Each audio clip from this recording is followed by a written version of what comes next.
Let us discuss another important phenomenon, that is diffusion pressure deficit.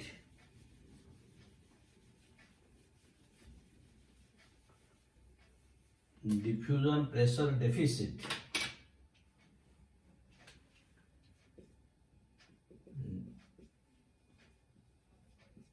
Diffusion pressure deficit, and in short it is known as a DPD. Diffusion pressure deficit. So again let us take one example. Two systems let us take. One is A, the other is B, and in both cases 1 liter of water is there. And suppose in the B some amount of solute is added. So it is a solution, whereas this is pure water. So as a result of osmosis, water will enter from A to B. And here we have added 50 grams of sugar. And this is pure water. So now water is entering as a result of osmosis. Now suppose we'll add 10 grams of sugar here. Only 10 grams will add here. So what will happen? Initially when there was no addition of sugar, the water was entering from A to B, and that was known as diffusion pressure. Now when some amount of sugar is added on it, the diffusion pressure with which water is entering will go on decreasing. The amount by which it decreases is the diffusion pressure deficit. So DPD is when solute is added to pure water, its diffusion pressure decreases. The amount by which it decreases,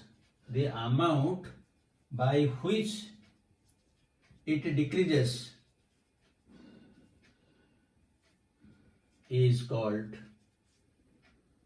diffusion pressure deficit. So suppose we have added only 10 grams of sugar, so there will be some deficit. Now if we'll go adding, we'll add more, we'll add 20 grams, that means still the diffusion pressure will decrease. That means when the diffusion pressure will decrease, that means the DPD is gradually decreasing. That means the net movement of water from one cell to another cell depends upon DPD. This is again very important. The net movement of water, because unless you know it, you cannot solve the problems. The net movement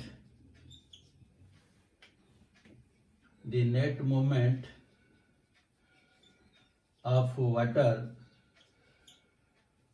from cell to cell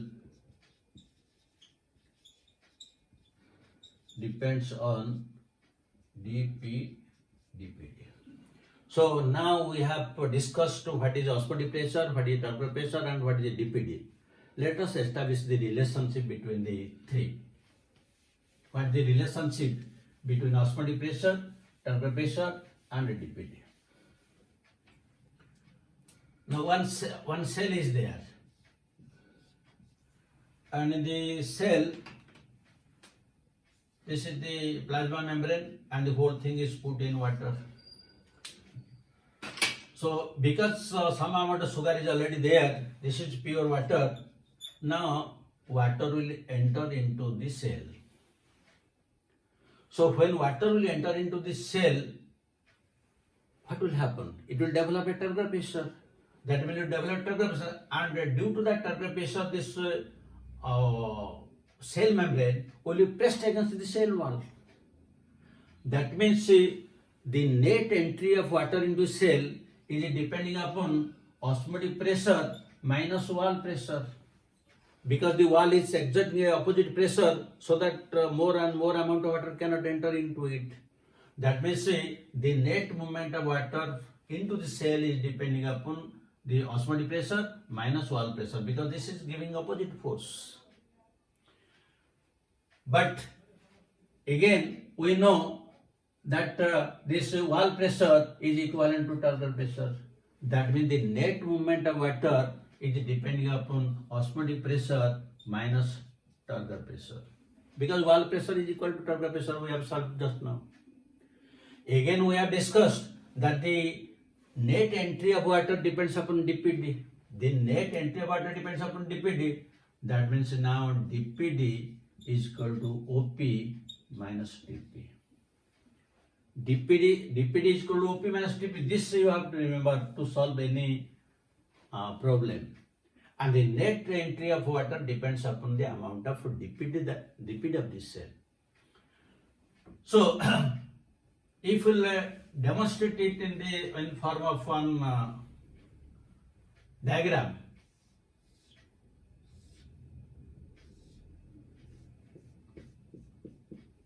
Suppose in a system, here the cell is flaccid, and here the cell is turgid, and this is a DPD. So when the cell is fully flaccid, that means this is osmotic pressure. The osmotic pressure is equal to diffusion pressure deficit. As gradually it will go on absorbing water, the turgor pressure will go on increasing, and here it is fully turgid. When it is fully turgid, here it is fully turgid, that means the DPD is equal to 0, because there is no deficit. And when it is flaccid, here turgor pressure is equal to 0 in a flaccid cell. That means in the formula DPD is equal to OP minus TP. So in a flaccid cell, TP is equal to 0. So DPD is equal to OP minus TP, and now this is 0. That means DPD is equal to OP. In a flaccid cell, DPD is equal to OP. This is flaccid cell, DPD is equal to OP. Now if you take one turgid cell, in a turgid cell, DPD is equal to 0. So in the formula OP, DPD is equal to OP minus TP. Now here DPD is equal to 0. So 0 is equal to OP minus TP. That means OP is equal to TP. So these are also the different types of questions that can be asked. So this is about the relationship between the three and the formula that is derived. This formula is very important because taking this formula, you have to calculate how water will enter from one cell to another cell, and that depends upon again the DPD. Now another aspect we will discuss, that is imbibition.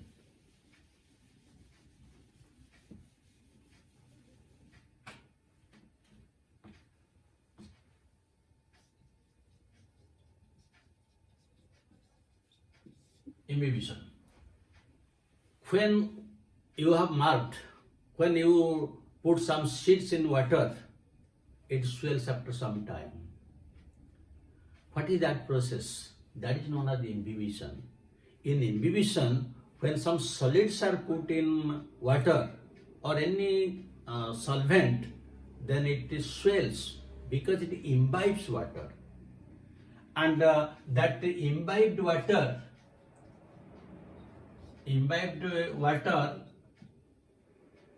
is adsorbed. You see, it is adsorbed, not absorbed. It is adsorbed means it is attached to the wall surface. Attached to walls of cells. It doesn't enter into the cell and doesn't take part in the solution. It is attached.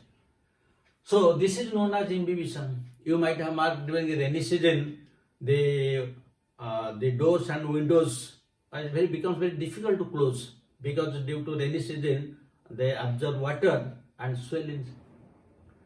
Similarly, in prehistoric times, when there was no system, there was no dynamite, the rocks were cracked, they were broken by inserting some wood and then adding more and more water. Because when the wood will swell, then the crack will be bigger and the stone will break. That was done in prehistoric times.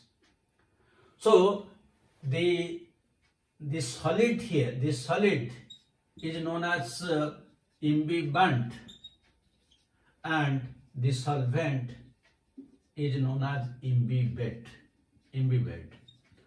To what extent the imbibate will imbibe this imbibate, that depends upon the affinity between the two. The affinity between imbibant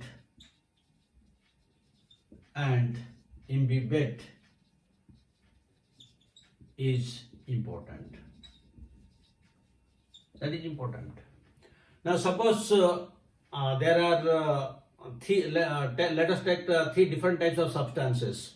Some are proteinaceous, some are fatty substances, and some are carbohydrates. And let us see what is happening.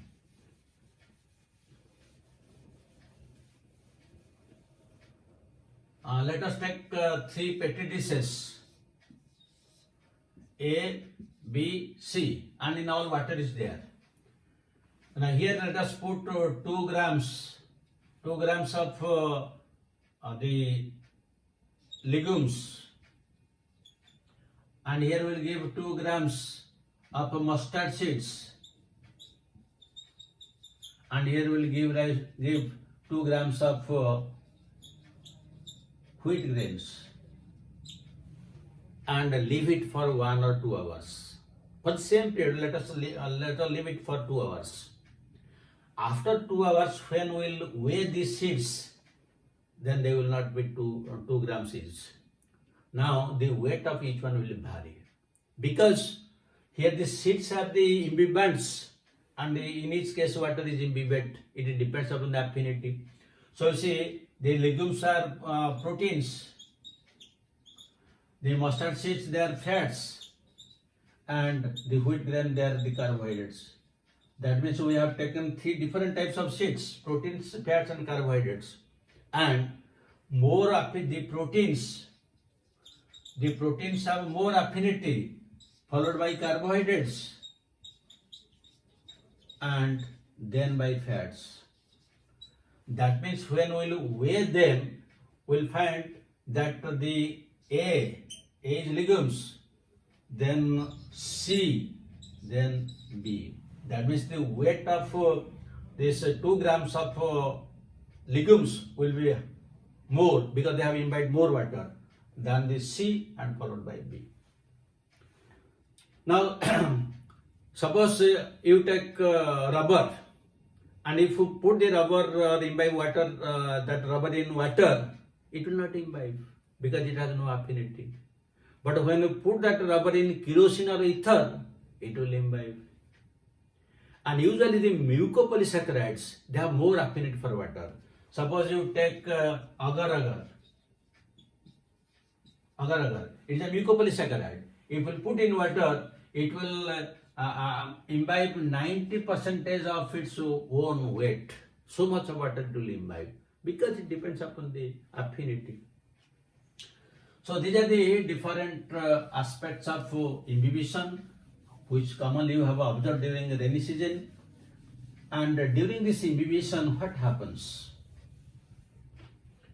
During imbibition, one thing is there is an increase in pressure, because when it is imbibing water, the pressure increases, and due to this increase in imbibition pressure, usually this seed germinates. That is very important, the increase in pressure, and the common example is germination of seeds. Because the seeds exert pressure, that is why the seed coats break and the plymouth radicals come out. Then during this imbibition, since they imbibe more and more solvent, that may be water, then it loses some amount of heat. That is known as heat of wetting. Heat of wetting or heat of hydration. Heat of hydration. Similarly, the third thing is temperature. If there will be increase in temperature, then also there will be increase in imbibition. It also depends upon the texture of imbibant. The rough texture will imbibe more water than smooth texture, because more amount of water can be adsorbed to the rough texture than the smooth texture. So these are some of the important aspects of imbibition. Now let us discuss some questions.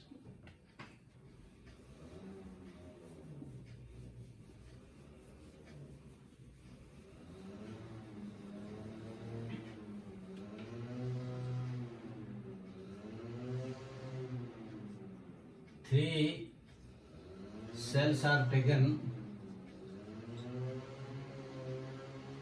A, B, C, having following parameters.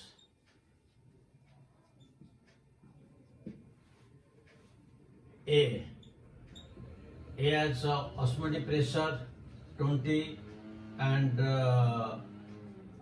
turgor pressure is equal to 10. Then B has osmotic pressure 15 and turgor pressure is supposed 9.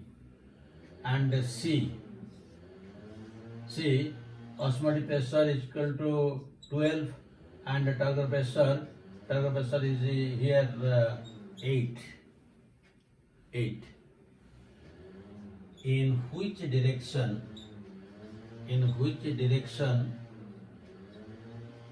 water will move? So we have discussed it. So suppose one choice you can take.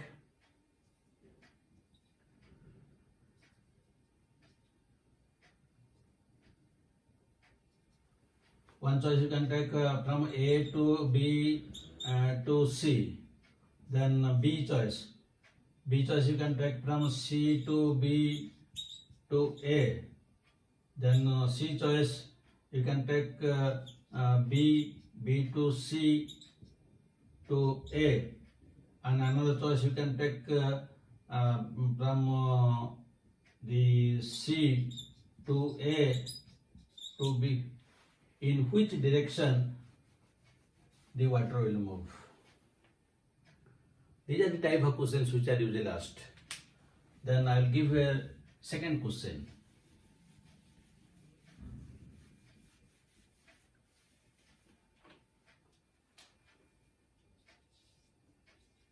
One professor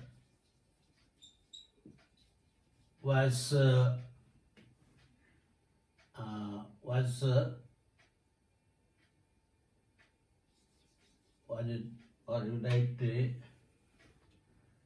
carrying out some physiological experiment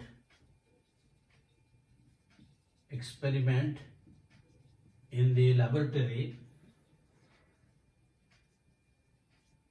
with some soaked seeds in a tightly packed test tube. Suddenly, the test tube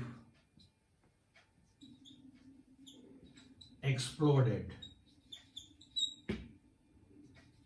What phenomenon was demonstrated by the professor.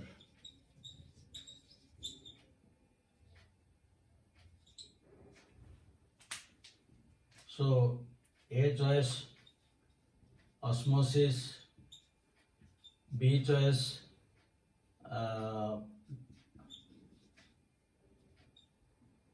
turgor pressure, C choice imbibition, and D choice water potential. So these are the standard type of questions usually asked in all national type of examinations. I hope now you have a very clear understanding of osmotic pressure, turgor pressure, and DPD. What is the relation between them? Also, your idea regarding imbibition is clear. So thank you very much for watching. God bless you. Have a good day.